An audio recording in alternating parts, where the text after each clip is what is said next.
What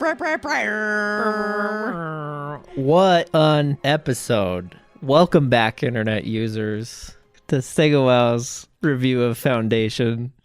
Episode 9, The First Crisis. The First Circus. Mine's better. Episode 9, The First Crisis. What an episode. You seem to have had your skirt blown up. There are things that I absolutely loved in this episode, and there are things that made me think this is maybe a bad show. There were quite a few exclamations during this episode. Ranging the whole gamut from wows and wows. To be fair, Foundation gave us quite a few of those this evening. Should we get into this? Let's get into it. All right. Here come the spoilers. Yep. Something we had asked each other about before. The Invictus is indeed a world killer. The preview clip reminded us of that. Thank you, preview clip. Yeah, we had talked about that. I couldn't remember if Phara had a line or something about it being able to, destroy planets, but I guess it's just a throwaway world killer line. We don't actually know its capabilities, but... We know our capability to kill worlds. It's pretty descriptive, the title. I thought it left no room for ambiguity, personally. I meant more technically, is it a laser beam, some sort of gravity well, shoots a black hole into the center of a planet? Really big grappling hook. I get hung up on these details. Yeah. You're right. You do. It's a world killer. We got it. We start with Salvor, so I guess let's... No. Sorry. This episode is opened with Gale's voiceover. I really like the point she makes about history not being fact. It's a story. It's a narrative. I was so caught up in it, I didn't even think about considering the connection between history and psychohistory. History is very powerful. Yeah, you're right. There's a phrase there. The winners write the history books, something like that. And this is my story, so I decide what gets added and subtracted. Very fourth wall breaking there. And the beautiful segue is Salvor asking her father about the history of humans. Maybe they came from Earth. And what happened to Earth that we can't just go there now? I have a feeling it doesn't look like Anacreon. Probs not. They're probably not living underground. Or if they are, it's not to keep the pristine surface pristine. So in every other episode, we have given the disclaimer that neither of us have read the books. This is no longer true. I finished the first one and I'm most of the way through the Encyclopedists. And we finally get Salvor Hardin's famous line, "Violence is the last refuge of the imbeciles." Incompetence. Dunces. Idiots. Mushmouths. Milquetoasts. Duty heads. Right. Yeah. I mean, this is coming from the same guy who blew up an entire Anacreon camp. Was very much his last refuge. He didn't say... is never called for. You're right. He held to his beliefs to the end. So after we get a little bit of baby Salvor, we're back to the jumping ship. Salvor did not get the memo that you're supposed to close your eyes. She missed out on your advice last week. Turns out she didn't need it. No. She just stayed awake the whole time. Lewis got them to Trantor. Look, if y'all think that is going to redeem Lewis for me, That's still not enough? I don't do a martyr. That's too tidy. That's too simple. I disagree. I'm Lewis redeemed. Give him a star. Redeemed in my books. He's absolved. Absolved. That's a big word. You know how much effort it would take? He got blasted through the middle part. He got blasted through his core and crawled up into that chair somehow and hooked that little matrix tube to his neck. Yeah. I mean, he could have just laid there and been like, oh, sweet oblivion. But instead, he made that sacrifice. Haven't you seen Constantine? That's the most important part. Absolved. Okay. Well, while Salvor is weeping in front of Lewis's corpse, I had to tell myself, she's not really just crying about Lewis. She's been through a lot right now. Oh my God. It's been a very traumatic 24, 48, 72 hours. This is just kind of like a breaking point moment. It's a little bit about Lewis, but it's not just about Lewis, right? I mean, I understand. We've had some ups and downs with Lewis throughout the show. Do you want to talk about... if we're interested, I feel like other people are interested. What happened to Lewis's face? I want to talk about it. What happened to Lewis's face? I particularly love the makeup effects that are going on here with Lewis's veins, like the trauma that he's obviously endured to get the Invictus back to Terminus. Salvor says, will it work even if you don't have the surgery? It'll find the neurons. I picture that this surgery to become a traveler. Navigator. There are essentially sleeves inside of the brain, specialized canals. Like a sheaths to the specific neurons that help the computer navigate. More in a or human less. brain. Get it close, and maybe it goes like a little bit when it gets out to the end. Yeah. Like one of those things that you use to pick stuff up that's too far. It's got like a metal, it's got a spring on the end. And that you is push not it at all what I pictured. And the little claw comes out. Not like, don't do it like that.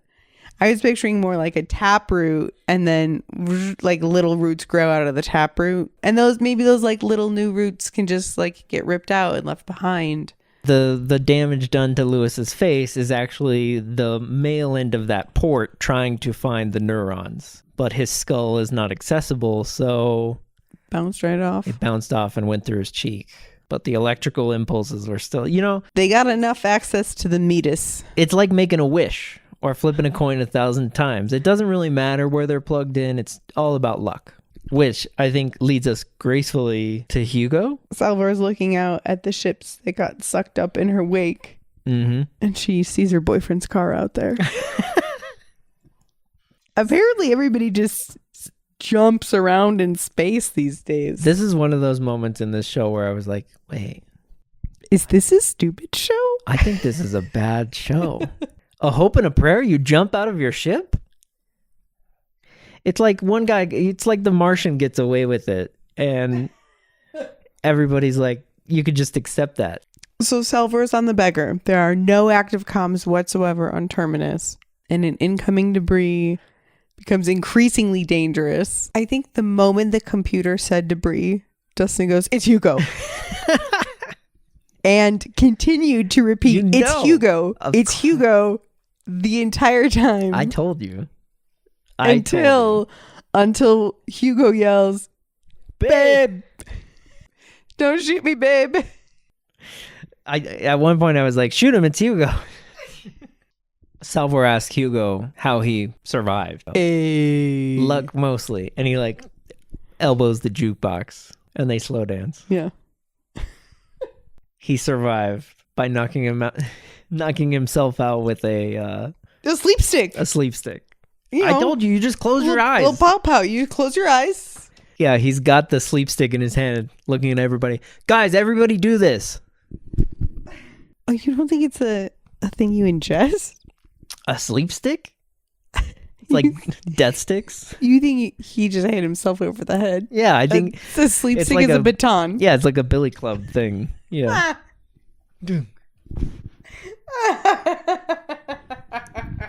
No. What did you think it was? Like the opposite of a smelling salts tablet. That wakes you up from a faint. This faints you. I don't know if you smell it, you snort it, you eat it, you snap it like a Slim Jim. Well, where are those on the ship? There's like a drawer of little sleep sticks. Snap into a sleep stick.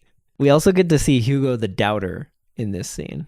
What a turn for our man Hugo. I would have never expected him to be the turn tail and head for the hills. Maybe they're all dead. Let's go. Yeah, what? They might be. Let's go. I'll show you all those cool planets that I exploited back in my fake pirate days. Workers, sugar, money, rum. Hugo, who are you? No, we gotta go back and save my mom. Mom's down there. And the rest of our friends. Hugo lives a whole other life when he's gone months at a time. He's got families in different planets. He was kind of like this when he first landed, and he and Salvor were first hooking up. He's like, "All right, let's go." She's like, "No, I live here." He sees an opportunity in this moment. Babe, they're all dead. Let's just get out of here. Phara escaped, obviously. Obviously. She didn't even look at Phara or give her a kick or anything. She didn't even check her pulse. At least she tied him up. They may as well have just included Phara waking up while Salvor was looking over at Terminus, and we just see Phara like walk off screen. That would have been a better end than Salvor tying her up and her escaping from the ropes. Salvor confronts the vault. She's back on the ground. Nullfield's taken over. The Nullfield reaches into space. Yeah, she can feel it in space. Luckily, her mom is there with the Prime Radiant. We get to see a montage of everybody activating the Prime Radiant. We had discussed whether or not they were activating the Prime Radiant differently, because I think we have thought about, since we may or may not have done it correctly in our intro. But I like that the Prime Radiant is reliant upon this little flourish that is it being thrown into the air, but not in any specific way. You just kind of toss it. As long as you catch it. Like if you drop it and pick it up, does it still activate because it's spun? It kind of rubs me the wrong way that I feel like they're presenting this as like a clever trick. If you can't figure out how to turn on a phone, it's not a clever trick. It's annoying. And it's not about math. There's nothing secret, or it makes me think of like Harry holding the egg underwater. To me, that's clever. Harry Potter. Not Selden. Yeah. No, not Selden. Right. That is very clever. Right. There's a purpose behind it. There's a riddle. There's a clue. Yeah. That's a perfect counterpoint. I was going to let it go, but it became like this pivotal moment in this episode. Right. The first time it happens, it's like, okay, like, you know, you twirl your pen, you whatever. It gives Gail a hard time when she has to access it. It took her second try. Like, yeah. Well, Salvor too. I mean, it takes everyone 2 tries to figure out the flip. Right. I watched you do it. I thought maybe I could just do this. Oh no, I have to throw it. Well, I'm clumsy, but I guess I'll give it a try. Yeah. Okay, it worked. Like it's a pantomime. It's not a puzzle. Yeah. It's a copycat. What are other people's lives like that watch this show and don't think about stuff like this?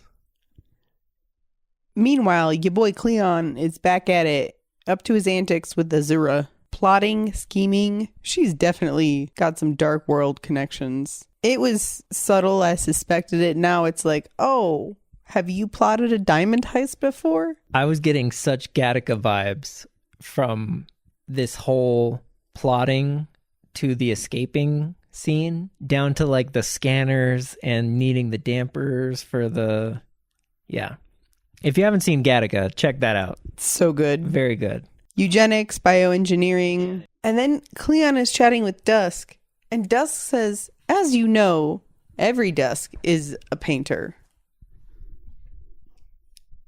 Just when we think we have it figured out. No. Just the last Cleon was the painter. Right. Some of them are jugglers, bowlers, thinkers, carpenters, surfers. Yeah, surfers.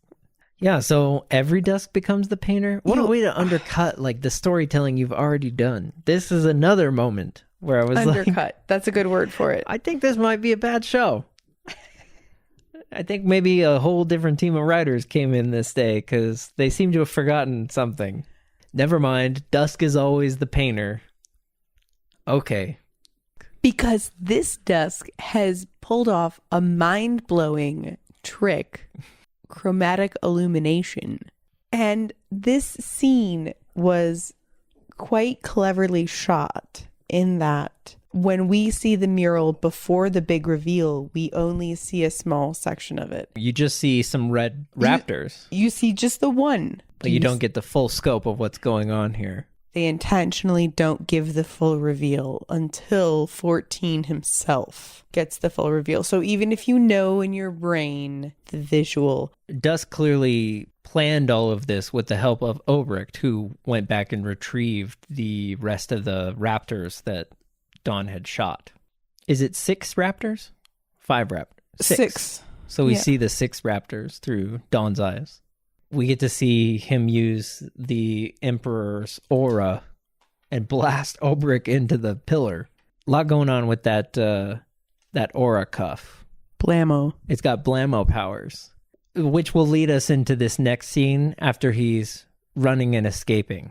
He gets away through the water circulation system. It sucked him out and it dumped him into Tunnel City. Mm-hmm. And he trades that aura with the Beggar that Jafar is disguised as in Aladdin? Yeah.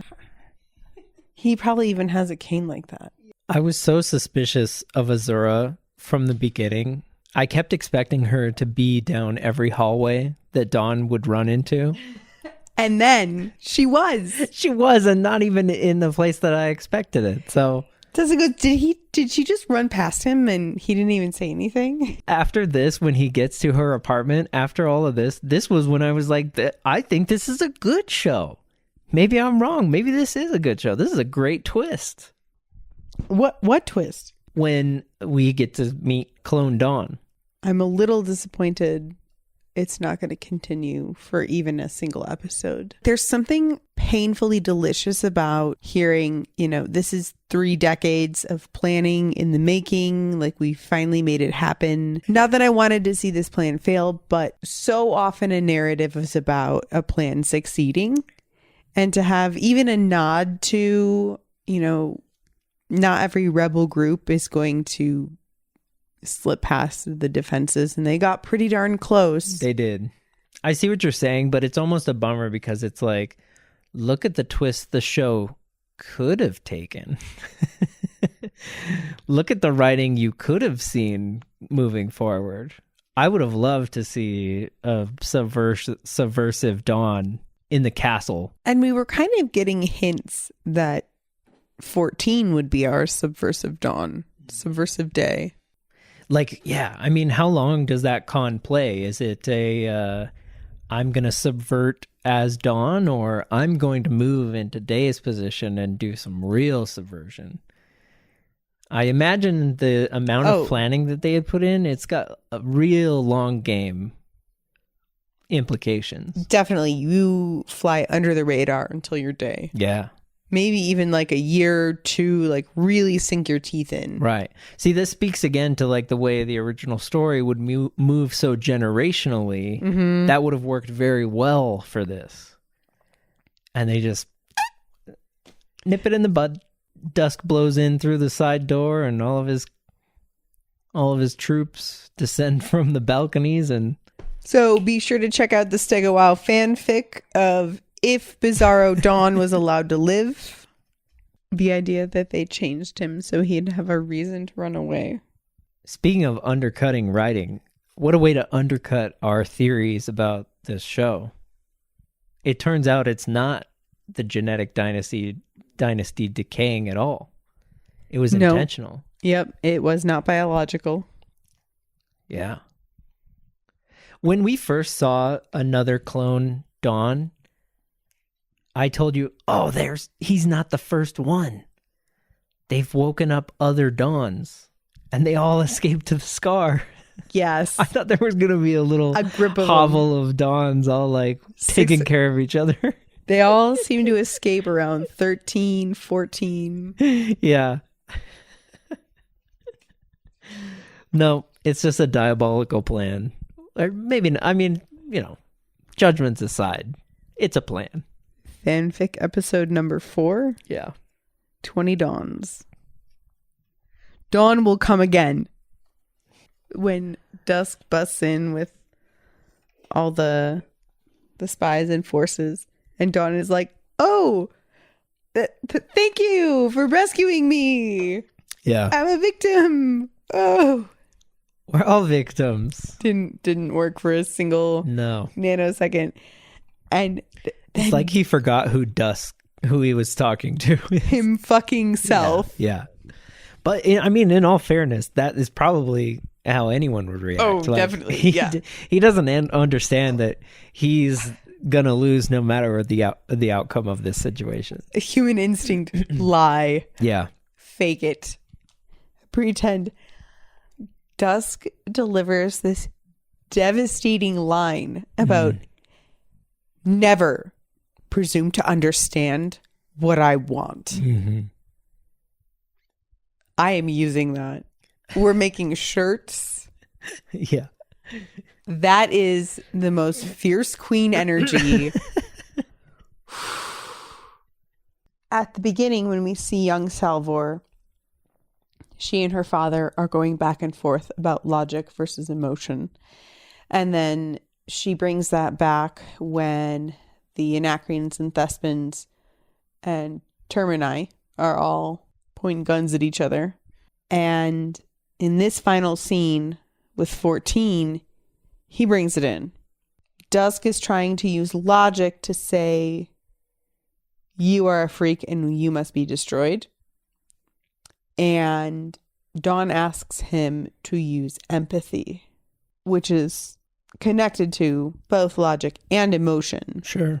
Just an interesting tie-in that 14 and Salvor seem to be using the same approach in extremely different contexts. And we should speak to the line, I don't think that his time on Maiden will have made him very serene. I'm sure that word got back to him that he was going to be walking the spiral, or even that his intuition about the situation would be, Day knows how to handle himself. He did what he had to do to secure luminism for the Empire. It's not the nuance that us as the viewers know about Day possibly having some vision or lack of vision and some reflection on that. Absolutely. He knows the broad strokes. He knows the political pieces of it. He doesn't know the personal pieces of it. I wonder if he will. I wonder if Day confides in Dusk. I don't think so. I would imagine that as Day is approaching Dusk, he might begin to, just like when it's getting time to transition again. Yeah. I mean, for all their closeness that we've seen amongst them, they are very reserved, I think, when it comes to their personal feelings. We've never really seen any emotional exchange between them. I think any growth that Day experienced on Maiden will be kept to himself, and it may or may not influence how Dawn is handled. Is Day going to return from the spiral with more logic or more empathy? How will that vision or lack thereof impact his psyche? And meanwhile, Salvor is trying to use this logic versus emotion, kind of trying to go back towards the logic as opposed to away from it. Right. In trying to unify the Anacreons, Thespins, and Termini. Yes. Salvor triggers the Prime Radiant inside of the null field. It plants in the ground and it changes color. Yeah, it unsheaths. What a poignantly obtuse visual representation of metamorphosis from evil to good, darkness to light. They didn't even disengage mechanically. It They flew off. Evaporated. Like feathers. Yeah. Dust leaves in the wind. The rest of this is such a mess.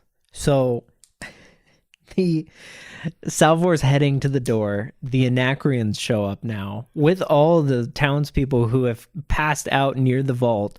Now they're all mixed together.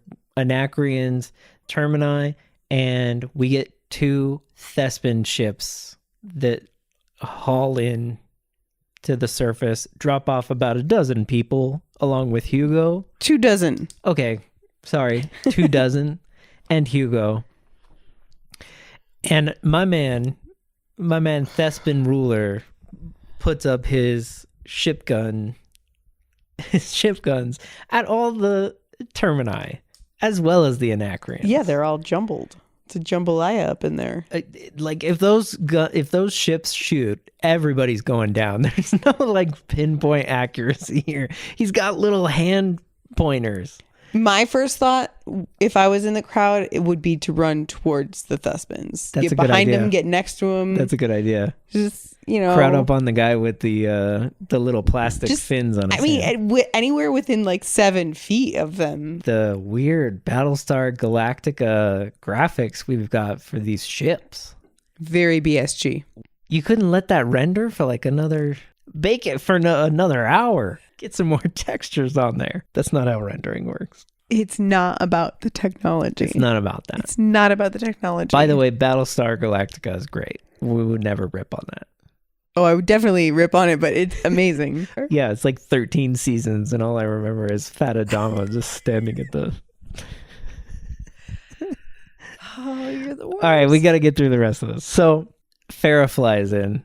Oh, after everyone goes, what about Phara? Oh, don't worry about Phara. Phara flies in with her little pea shooter and takes out these giant ships. I logistically, like, what is even happening here? This is chaos.